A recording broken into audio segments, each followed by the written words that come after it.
onks tal keegi teinud paha,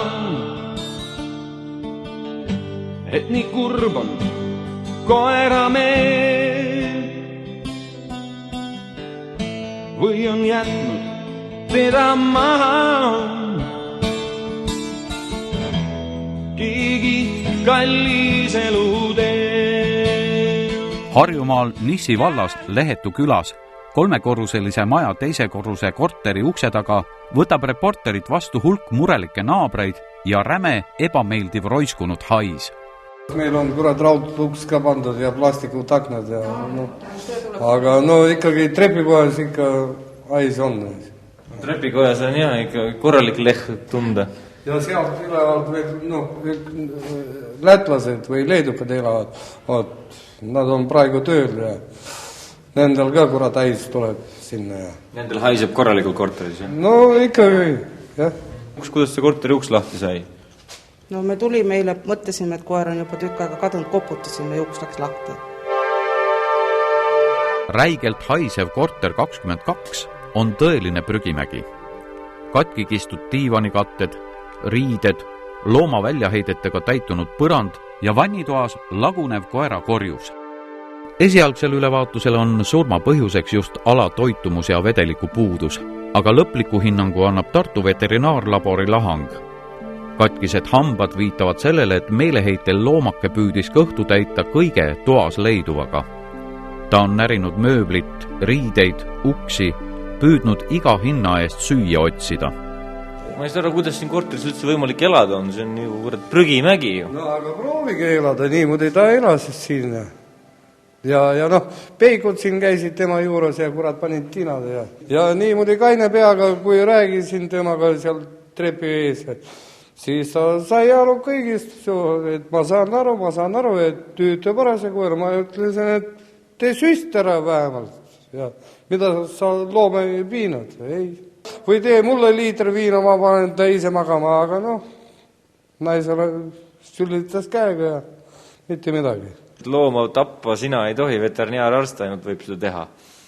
Et kui ta sulle liiter viina välja teeb, aga sa lähed pärast vangi selle eest, et sa looma magama manid, mis siis on? Ei, mis siis on, kuigi ta ise pakub mulle seda varianti. No aga vangi lähed sina ju. No siis jah, siis paneb mõtlema. No jah, siis paneb mõtlema, peale liitri viinaga. Me tegime avalduse siin, panime allkirjad alla, saatsime valda. No tuli see konstaabel ükskord tüki aja pärast, tegi siin selle protokolli, tuvasta, siin ta sees üldse ei käinud muidugi, võttis allkirjad, ütles, et läheb otsib selle kai üles, et teevad talle trahvi 6000. Tegid, võib-olla tegid, ega ma ei tea, kas nad tegid.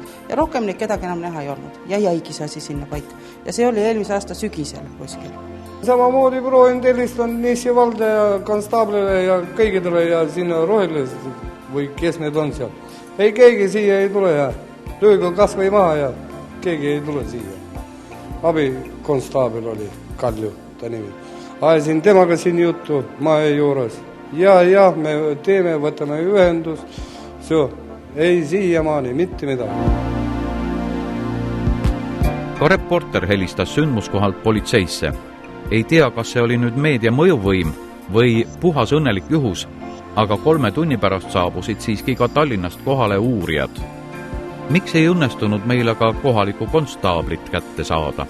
Kindlasti konstaablit ei saa kohe kätte, sest meil ta käib ka, on niimoodi lepingu alusel, käib ainult 1 kord nädalas. Käib siin nagu vastuvõttu aegadel ja ülejäänud aja saab siis ainult 110 jälle. Kuigi meil vallas on ka, tal vastuvõtt on 4-päevane päev, aga kui ta on olnud öösel patrullis nii-öelda tööl, siis tal järgmisel päeval on kindlasti vaba päev ja kui see päev sattuski võib-olla nii-öelda kolmapäev vasta 4 päeva, siis ta 4 päeval ei olegi tööl. Nii et tema ainus vastuvõtupäev on 4 päev ja kui ta oli 3 päeval nii-öelda tööl, siis ta 4 päeval lihtsalt ei ole kohal. Jah, nii see on. No nii, kurjategijad, kõikidel päevadel välja arvatud 4 päev tulge Nissi valda, sellepärast et konstaablit ei ole. Mis on looma perenaisel Kai Sapkiusel endal asja kohta öelda? Ei saa ju väita, et ta looma nii-öelda lihtsalt maha unustas.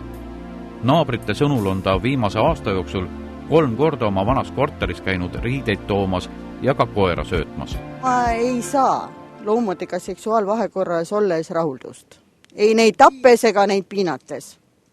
See mulle ei mõju kahjuks või õnneks. Kas te armastasite oma koera? Ma arvan, et sellele vastus on see, et ma armastan kõige rohkem iseennast. Armastate kõige rohkem iseennast? Sellepärast niimoodi juhtuski, et koer nagu jäi nälga. Mis te arvate, kas te väärite loomapidamise õigust? Ei, ma arvan, et ei vääri. Ma saan ise aru, et ma ei ole õieti käitunud. Ja mis te arvate, missugune karistus teile oleks kõige õigem? Täpselt samasse olukorda mind panna. Nii te soovite ise ka siis olla lugustatud korterisse 3 kuuks ilma toiduta? Jah, ma arvan küll. See oleks kõik õigem minu suhtes niimoodi käituda. Tänases Eestis võetakse selliseid kuritegusid tõsiselt ja antud asja kohta on algatatud kriminaalmenetlus looma väärkohtlemises. Kai Sakjuse juhtumeid aitab vähendada kohe karmistuv loomakaitseseadus.